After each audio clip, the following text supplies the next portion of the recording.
사랑합니다. 축복합니다. 사랑합니다. 축복합니다. 모두 지난 일주일도 잘 지냈나요? 코로나19와의 싸움이 벌써 몇 달째 이어지고 있지만 여전히 코로나19는 우리를 괴롭히며 위협합니다. 최근 코로나19 바이러스가 교회를 통해 확산되는 추세라고 합니다. 통계적으로 그렇습니다. 전파자를 통계로 봤을 때 교회가 약 40%로 전파 중간 단계라는 슬픈 소식입니다.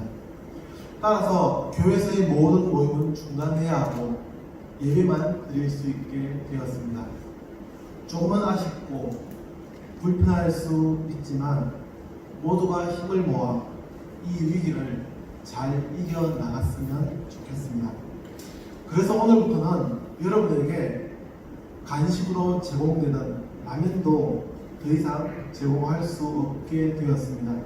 단, 집에 가서 먹는 것은 얼마든지 가능하므로 필요한 친구들은 집으로 가져가면 됩니다. 아시겠죠? 조금만 더 참으면서 잘 이겨내보자고요. 옆에 있는 친구하고 인사하겠습니다. 이런 힘든 시기를 함께 이겨나가고 있는 소중한 친구입니다. 그 친구를 축복하는 마음으로 사랑합니다 라고 인사하겠습니다. 인사해 주시죠. 사랑합니다. 사랑합니다. 사랑합니다. 구약성경을 책별로 공부하는 네 번째 시간, 오늘 위주는 하나님의 말씀을 모두 읽어서 읽겠습니다.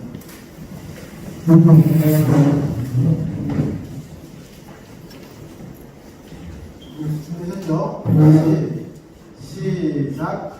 그때 이스라엘의 왕이 있으므로 사람이 각기 자기의 소년에 오른대로 행하였더라. 사사기 21장 25절 말씀. 아멘. 앉아서 한 번만 더 읽어보겠습니다. 시작. 그때의 이스라엘의 왕이 없으므로 사람이 각기 자기의 소년에 오른대로 행하였더라. 사사기 21장 25절 말씀. 아멘. 우선 두 가지를 말씀드리죠. 오늘 주보에 페이지가 잘못 나가가지고 목사님 화이트를 씌우고 쓰러졌습니다. 401페이지인데 지난주로 나가 있어서 고쳤고요.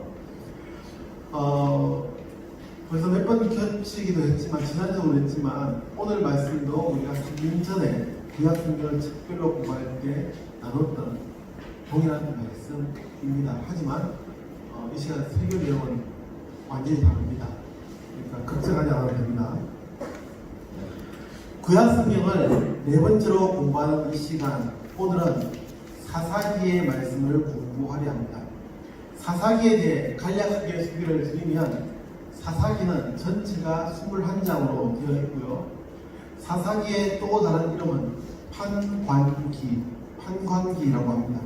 판관이라는 단어의 의미에서 알 수 있듯 한자로 맞추면 좀 알 건데요. 판관.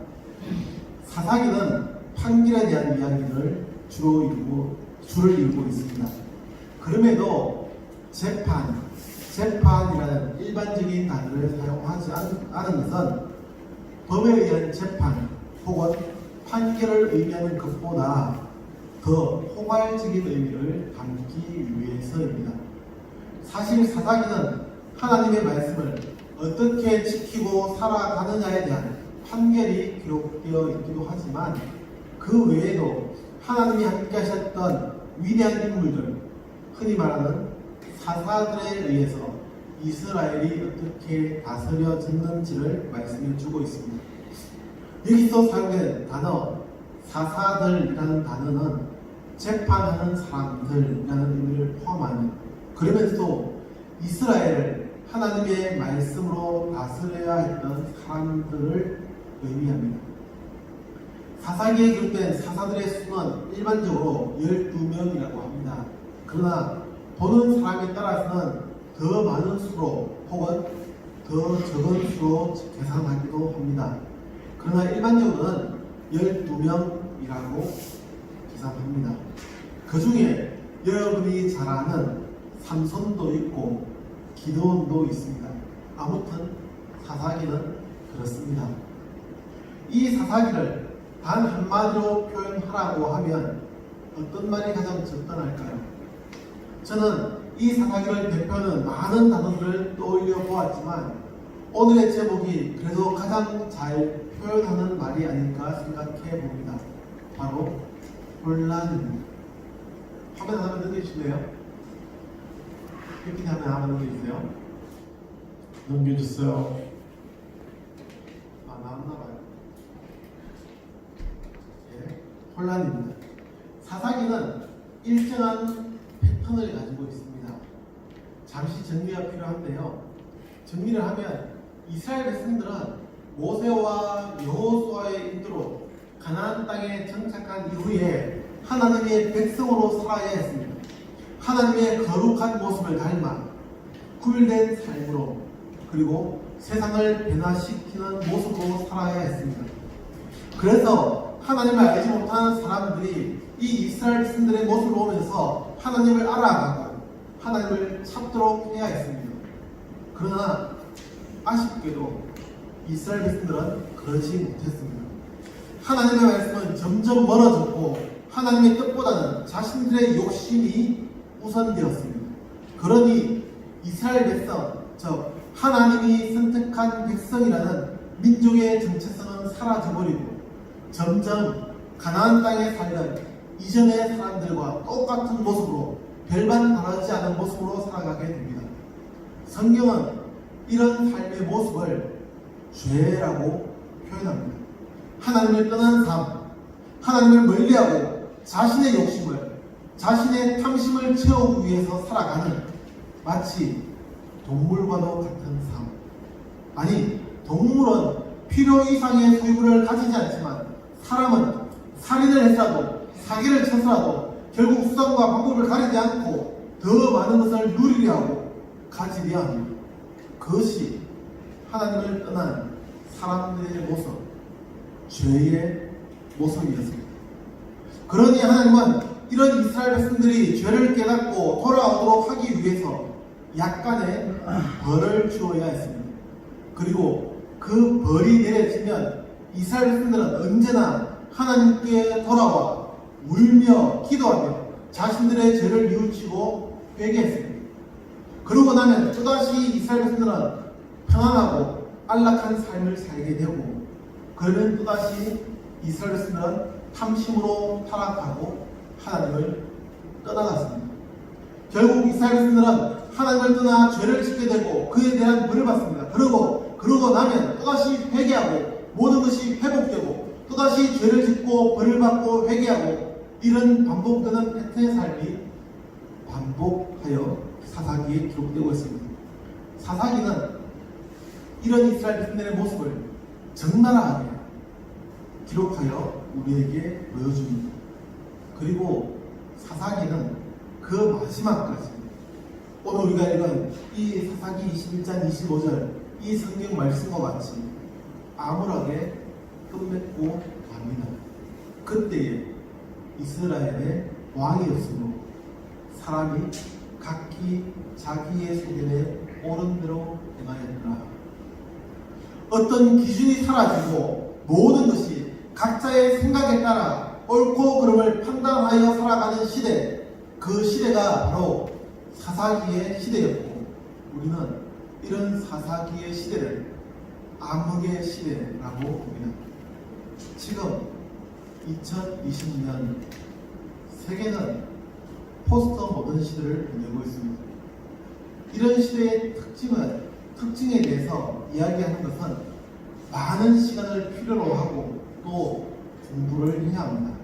그러나 정말로 너무 간략하게 표현해서 포스트 모던 시대 혹은 포스트 모더니즘의 시대 혹은 후기 근대주의라고도 하고 탈근대주의, 후기 모던 시대라고 하는 정말로 다양하게 정의되는 이 시대를 약장수처럼 표현하는 것처럼 생각될지라도 간략하게 표현해 본다면 다양성의 시대라고 할 수 있습니다. 우리가 읽은 성경 말씀과 같은 시대, 그 시대와 똑같은 상황이 반복되는 것은 아니겠지만 각자의 소견에 옳은 대로 행동하는 시대입니다. 그렇게 지금의 시대는 혼란스러운 시대입니다. 사사기의 시대가 혼란스러웠던 것처럼, 그래서 끝내 그때의 이스라엘의 왕이 없으므로 사람이 각기 자기 소견에 오른 대로 행하였더라 라고 말씀하는 것처럼 혼란스러운 시대가 되었습니다. 이런 시대에 여러분은 무엇을 추구하며 살아가고 있습니까? 아무리 앞에서 목사님이 이야기를 해주고 외쳐도 더 이상 반응하지 않는, 모두가 각자의 생각을 가지고 하나님의 말씀을 취사 선택하는 시대가 되었습니다. 좀 더 어렵게 이야기해서 앞에 있는 목사님 역시도 저의 선택에 의해서 하나님의 말씀을 선택하고 해석하는 시대가 되었습니다. 이런 혼란스러운 시대에 사사기는 끝내 우리에게 행복한 결말로 인도해 주지 않습니다. 마치 포스트 모던 시대의 소설과 영화가 독자의 해석에 결말을 맡겨버리는 열린 결말로 끝맺는 것처럼 사사기는 마무리되지 않은 이야기로 끝맺고 있습니다. 이런 사사기의 말씀을 대하면서 저는 오늘 우리의 모습을 되돌아봅니다. 여전히 혼란스러운 시대, 하나의 답을 거부하며 각자의 다양성을 주장하는, 각자의 생각을 존중해야만 하는 시대입니다. 그러나 이런 시대에 하나님의 말씀은 우리에게 어떤 의미를 가지고 있어야 할까요? 하나님의 백성이라고 일컬어지는, 아니 그렇게 고백되는 사람들은 어떻게 살아야 할까요? 자기 소견에 옳은 대로 행동하며 살아도 되는 것일까요? 그런 우리에게 하나님의 말씀은 어떤 의미가 있을까요? 저 역시도 오늘의 설교는 결론으로 끝맺지 않으려 합니다.